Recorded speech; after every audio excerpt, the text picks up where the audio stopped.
ஓம் சைராம், ஜெய் சைராம். என் அன்பின் பிரியமே, பிரார்த்தனை செய், வழிபடு. எல்லா இடங்களிலும் உனக்கு மகிழ்ச்சி நிரம்பும். உனக்கு அதிர்ஷ்டம் இருக்கிறது. இந்த நாள் திரும்ப வராது என் தங்கமே. ஒவ்வொருவரும் வெவ்வேறு விதமாக அன்பு செலுத்துகிறார்கள், சேவை செய்கிறார்கள். உனக்கு பயன் உன் நம்பிக்கையை பொறுத்து கிடைக்கும். நீ அதிக முயற்சி செய்ய வேண்டியிருந்தாலும் உனக்கு நிச்சயமாக முக்கியத்துவம் கிடைக்கும். ஒரு சிலருக்குத்தான் இது போன்ற அதிர்ஷ்டம் உண்டு. அந்த அதிர்ஷ்டம் இன்று உனக்கு கிடைத்திருக்கிறது. இதை நழுவ விடாதே என் தங்கமே. நீ பாசத்திற்காக ஏங்குகிறாய். அது உனக்கு கிடைக்காமல் போகும்போதும், நீ உதாசீனப்படுத்தப்படும் போதும் நீ அடையும் துன்பத்தை காண சகிக்கவில்லை. உனது ஏக்கம் எனக்காக மட்டும் இருக்கட்டும். உனக்கு திகட்ட திகட்ட அன்பை பொழிய நான் இருக்கிறேன். என்னுடைய அன்பு மட்டும்தான் உதாசீனப்படுத்தாத அன்பு. உனது மனதை திடமாக வைத்துக்கொள். நீ நீண்ட காலமாக ஏங்கி வேண்டி நின்றது கிடைக்கப் போகிறது. என்னை நம்பியவரை நான் ஒருபோதும் கைவிடுவது இல்லை. உன்னை நான் கரம் பிடித்துள்ளேன் என்பதை நீ மறவாதே. தன் குழந்தையின் கைப்பிடித்து அரவணைத்து பாதுகாத்து வளர்த்து வரும் அப்பாவையும் காப்பாற்றும் அப்பா நான் என்பதையும் நீ என்னாலும் மறவாதே. இந்த கருணையுள்ள பக்கிரியை மீறி உனக்கு எதுவும் நடக்காது. உனக்கும் உன்னை சேர்ந்தவர்களுக்கும் அளவுக்கு மீறி நடந்து விடாது என்பதை நம்பு. நடக்கும் சில உன்னையும் உன்னை சேர்ந்தவர்களையும் பெருமளவு பாதிக்காது. துணிந்து நில், தொடர்ந்து செல். உனக்கும் உன்னை சேர்ந்தவர்களுக்கும் சறுக்குவது போல இருக்கும். ஆனால் அனைத்தையும் வழி நடத்தும் இந்த பக்கிரி உன் வாழ்க்கையில் தகுந்த நேரத்தில் நுழைவேன். அப்போது என் எதிர்பாராத அருளால் அவை யாவும் மாற்றப்பட்டு நடக்கும் யாவையும் உனக்கும் உன்னை சேர்ந்தவர்களுக்கும் நன்மையாக நடக்கும். உன் வாழ்வில் நீ நிறைய போராடுகிறாய். நிறைய துன்பங்களை சகித்து கொண்டும் விட்டாய். எங்கே விடிவு காலம் என்ற ஒன்றே இல்லாமல் போய்விடுமோ என்ற அளவுக்கு கூட சூழலை சந்தித்தும் விட்டாய். ஆனாலும் அதிசயத்தக்க அளவில் இவை அனைத்திலும் இருந்து நீ முன்னேறி வர வேண்டும் என்ற முனைப்போடு வாழ்வில் ஓடிக்கொண்டே இருக்கிறாய். அது நிச்சயம் நடக்கும் என் குழந்தையே. உன் எண்ணப்படியே வெற்றி இலக்கை நீ எட்டி பிடிப்பாய். ஏற்கனவே நான் உணர்த்திய காலத்தின் நேரம் தொடங்குவதற்கு இன்னும் சில தினங்களே உள்ளது. இதையும் கடந்து பொன்னான அந்த காலத்தில் நுழைந்து நீ இன்பமாக இருப்பாய்.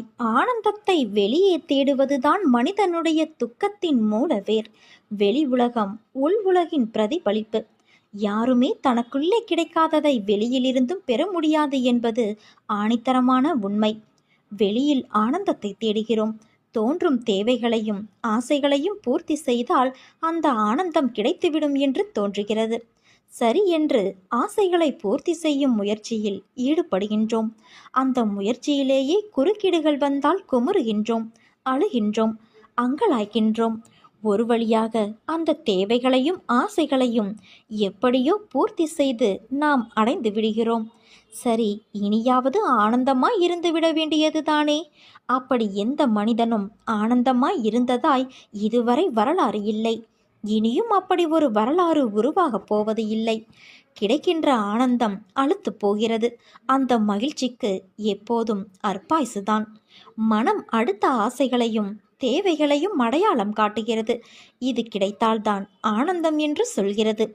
மறுபடி அவற்றை பூர்த்தி செய்ய போராட நாம் ஆரம்பிக்கின்றோம். இந்த சக்கரவட்டத்தை தாண்டி வெளியே வந்தால்தான் தெளிவு பிறக்குமே ஒழிய அதிலேயே பிரயாணித்து இதற்கு ஒரு முடிவை எட்டிவிடலாம் என்று எண்ணுவது புத்திசாலித்தனமல்ல. வட்டப்பாதையில் முடிவு என்பது எங்கே இருக்கிறது?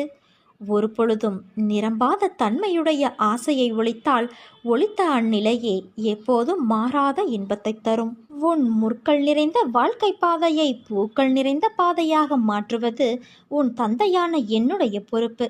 உன் வாழ்வில் உள்ள அனைத்து கஷ்டங்களையும் போக்கி உனக்கு என்றுமே நான் வழித்துணையாக இருப்பேன் என் குழந்தையே.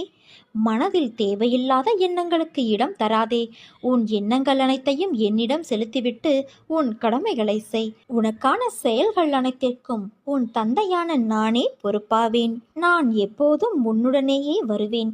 கவலை வேண்டாம். நான் உன் அருகிலேயே இருக்கின்றேன். தாளிடப்பட்ட கதவுகள் என் நுழைவை தடுத்துவிட முடியாது.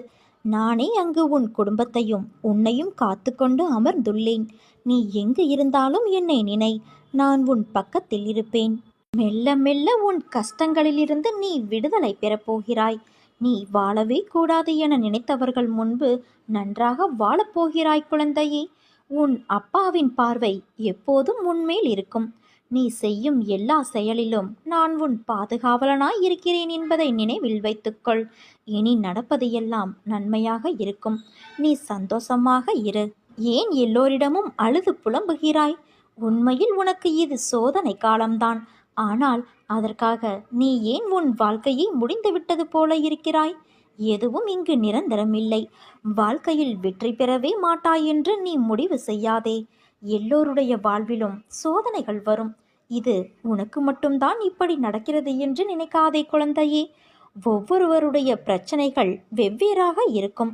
அதனால் நீ மற்றவர்களை பார்த்து படும் துயரத்தை அவர்கள் படவில்லை என்பதற்காக அவர்கள் நன்றாக இருக்கிறார்கள் என்று நீயே நினைத்து கொள்கிறாய். நீ தனியாக இருக்கும் போதெல்லாம் உன் அடுத்த கட்ட முன்னேற்றம் குறித்து யோசிக்காமல் தேவையற்ற வீண் குழப்பங்களை பற்றியே யோசித்து கொண்டு இருக்கிறாய். முதலில் அதை நிறுத்து. அதுவே உன் மனதை பலவீனப்படுத்தும். உன் மனதை வெறுமையாக்கும். கவலைகளை சுமந்து கொண்டு இருக்காதே குழந்தையே. வாழ்க்கையில் வெற்றி பெற எந்த சூழ்நிலையிலும் நம்பிக்கையையும் பொறுமையையும் இழக்காதே. உன் துயரங்களை மனதைரியத்தோடு எதிர்கொள். இந்த செயல்கள் நிச்சயம் உன்னை வெற்றி பெற வைக்கும்.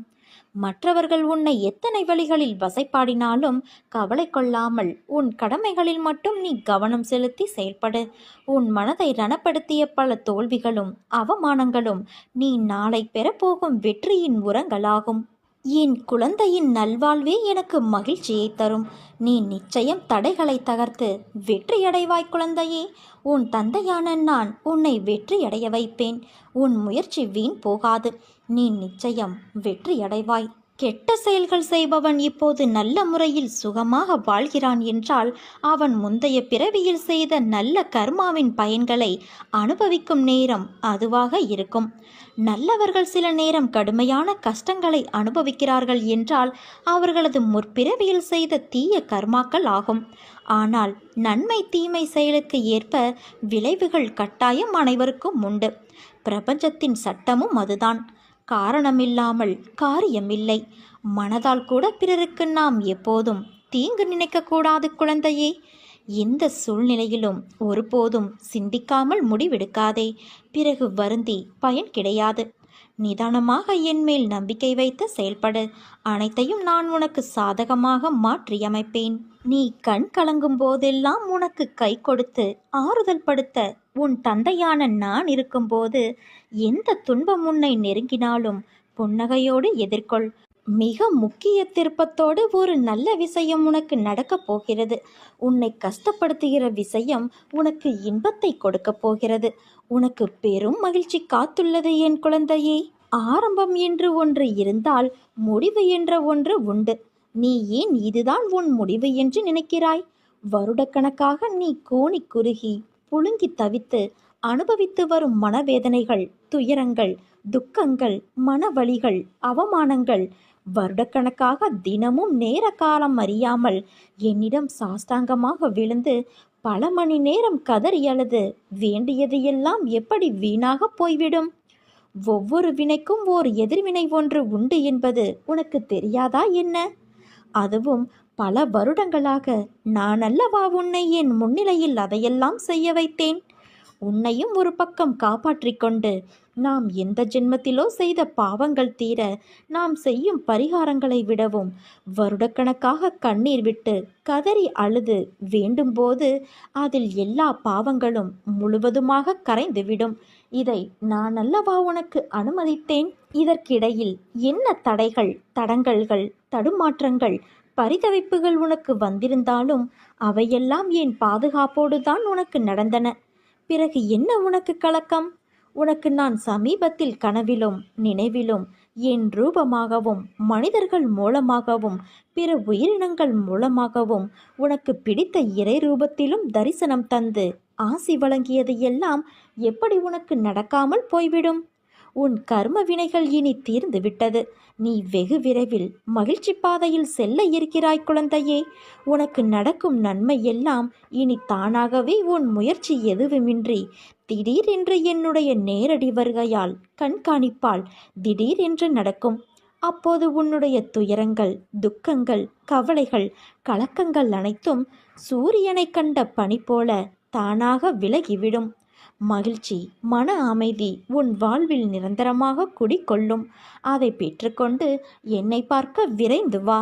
உன் மனதிற்கு நிம்மதியை தரும் மாற்றங்கள் தான் இப்போது உன் வாழ்வில் நடந்து கொண்டு இருக்கிறது.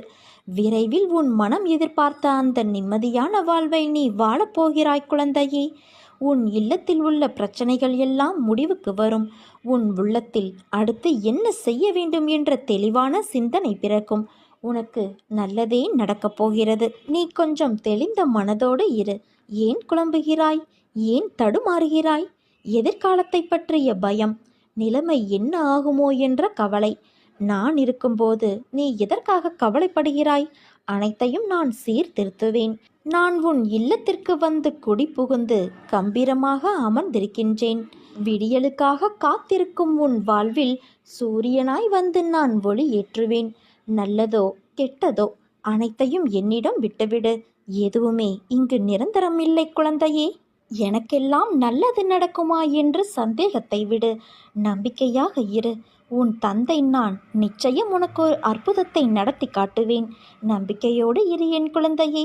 நிச்சயம் அது நடந்தே தீரும். எந்த அளவுக்கு நீ வேண்டாம் என்று ஒதுக்கப்பட்டாயோ அந்த அளவுக்கு என்னால் நீ உயர்த்தப்படப் போகிறாய்.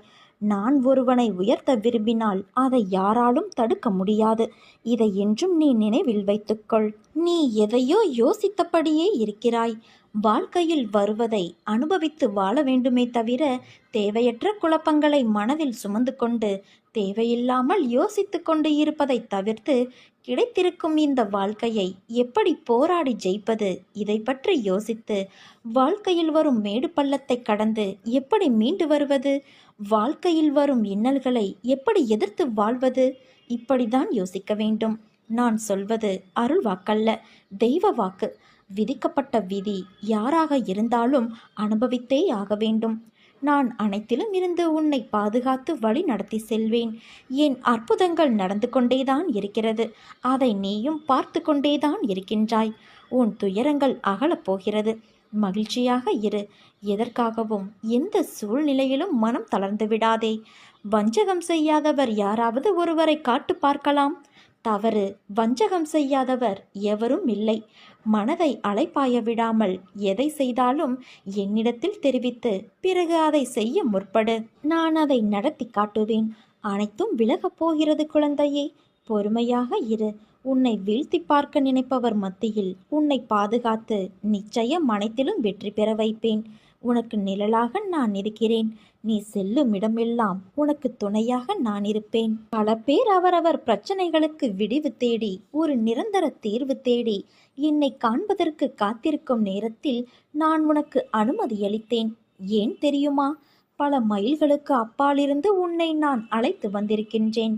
நீ பல இன்ப துன்பங்களை தாங்கிக் கொண்டு உற்றார் உறவினர்கள் பேசுவதை செவி கொடுத்து கேட்டு அதை கொஞ்சமும் பொருட்படுத்தாமல் அவர்களுக்காக உன் சுபாவத்தை மாற்றிக்கொண்டு ஏளனம் செய்தவர்கள் பல பேர் இருந்தும் தன்னம்பிக்கையோடு ஒவ்வொரு பாதையாக அவசரப்படாமல் பொறுமையோடு சினம் இல்லாமலும் விரக்தி இல்லாமலும் தான் என்ற அகந்தை இல்லாமலும் கடந்து வந்தாய். இதற்காகவே உன்னை நான் தேர்ந்தெடுத்தேன். உன்னுள் இருக்கும் நல்ல ஆத்மார்த்தமான செயல்களுக்காக உனக்கு நான் அனுமதி அளித்தேன். என் அனுமதியின்றி எவரும் என்னிடத்தில் சுவாசிக்க கூட முடியாது. அதனால் உனக்காக நான் என் துவாரகாவின் வாயிற்படியில் காத்து கொண்டு இருக்கிறேன். வா குழந்தையே. உனது கர்ம பலன்கள் அனைத்தும் உன்னை விட்டு நெடுதூரம் சென்றுவிட்டது. அனைவரும் பார்த்து வியக்கும் வண்ணம் நீ எதிர்பாராத தருணத்தில் வாழ்க்கை பாதையில் உயர்த்தப் போகிறேன். உன் அப்பா நான் உன் கூடவே இருக்கிறேன். கவலைப்படாமல் இரு. இழந்ததையெல்லாம் நீ மீண்டும் பெறப்போகிறாய். நான் உன் நிழலாக உன் கூடவே இருக்கும்போது எதை நினைத்தும் கவலைப்படாதே. நம்பிக்கையோடு இரு. நல்லதே நடக்கும். என் தரிசனத்திற்காக நீ பல நாட்களாக ஏங்கி காத்திருக்கின்றாய். உன்னுடைய கஷ்டமான நேரங்களில் எல்லாம் உனக்கு கூட துணையாக நான் இருந்திருக்கின்றேன். ஆனால் உன்னால் என்னை காண முடியவில்லை. கொஞ்ச நேரம் ஒதுக்கி உன் மனதிலே என்னை தியானித்துப்பார். முதலில் நான் உன்னிடம் பேசுவேன். பிறகு சில நாட்கள் கழித்து நிச்சயமாக நீ என்னை காண முடியும். வாழ்க்கையில் எதுவுமே காரண காரியங்கள் இல்லாமல் நடக்காது. வெட்ட வெளியில் வானில் இறைவனால் அமைக்கப்பட்டுள்ள இந்த உலகங்கள் அனைத்துமே காரண காரியங்களோடு திட்டமிட்டபடி இயங்கி வந்து கொண்டிருக்கிறது. இந்த உலகத்தில் உள்ள ஒவ்வொருவரும் தனித்தனியாக இதுவரை எடுத்த ஒவ்வொரு பிறவியிலும் வாழ்க்கையில் தினம் செய்த, இப்போது செய்து வரும் ஒவ்வொரு வினைக்கும் சமமான எதிர்வினை ஒன்று இந்த பிரபஞ்சத்தில் பதிவாகி அதுவே உரிய காலங்களில் அவர்களுக்கு திரும்ப நடக்கிறது. மேலோட்டமாக பார்த்தால் இன்னார் செய்த செயல்களால் தான் இன்னாரெல்லாம் அனுபவிக்கிறார்கள் என்று தோன்றும். ஆனால் ஒரு நெருப்பு உன்னை சுட்டுவிட்டால் நீ நெருப்பின் மீது பழி சுமத்துவது இல்லை. உன் கவனக்குறைவோ அல்லது பிறர் வேலை உன் கெட்ட நேரம் என்று நினைக்கின்றாய். நன்கு யோசித்து பார்த்தால் தீதும் நன்றும் பிறர் செய்து வாரா என்பதும், நமக்கு நன்மை துன்பம் செய்பவர்கள் வெறும் கருவிகள்தான் என்பதும், நாம் முந்தைய பிறவியில் செய்ததே நமக்கு திரும்ப அந்த கருவிகள் வடிவில் வருகிறது என்றும் உனக்கே புலப்படும். உன் துன்பத்தை நீயே பெருமளவு உனக்கு நல்ல காலம் வரும் வரையில் குறைத்து கொள்வாய். எல்லாவற்றிற்கும் பின்னால் ஒரு காரணம் நிச்சயம் இருக்கிறது. இறைவனே குரு வடிவில் வருவதால் அவரை நீ சரணடையும் போது இறைவனால் படைக்கப்பட்ட நீ பிறர் குற்றங்களை மன்னிக்கும் போது உன்னுடைய பெரும்பாலான குற்றங்களும் உனக்கும் மன்னிக்கப்படும். எதிர்காலத்தில் நீ குற்றம் ஏதும் செய்யாமல் நல்லவைகளையே செய்யும்படி இறைவனால் பார்த்து கொள்ளப்படும். என்னை நீ இறை வடிவத்தில் உள்ள குருவாக கருதி என்னை இறுக பற்றினால் மேலே சொன்ன வாழ்க்கையின் பொருளை உனக்கு உணர்த்தி உன்னை பொறுமையாக இருக்க வைத்து நாமத்தை ஜெபிக்க வைத்து எதையும் நீ அனுபவிப்பது முழுவதும் தெரியாமல் என் அருளால் உன் இரும்பு போன்ற கர்மாவை பஞ்சு போலாக்கி தலைக்கு வந்தது தலைப்பாகையோடு போயிற்று என்றபடி மட்டும் உன்னை அனுபவிக்க வைத்து அதிலிருந்து ஒவ்வொருவராக உன்னை விரைவில் வெளியில் வர வைத்து உன் விருப்பங்களையும் என் விருப்பங்களையும் நிறைவேற்ற செய்வேன் என்பதை உறுதியாக நீ நம்பு.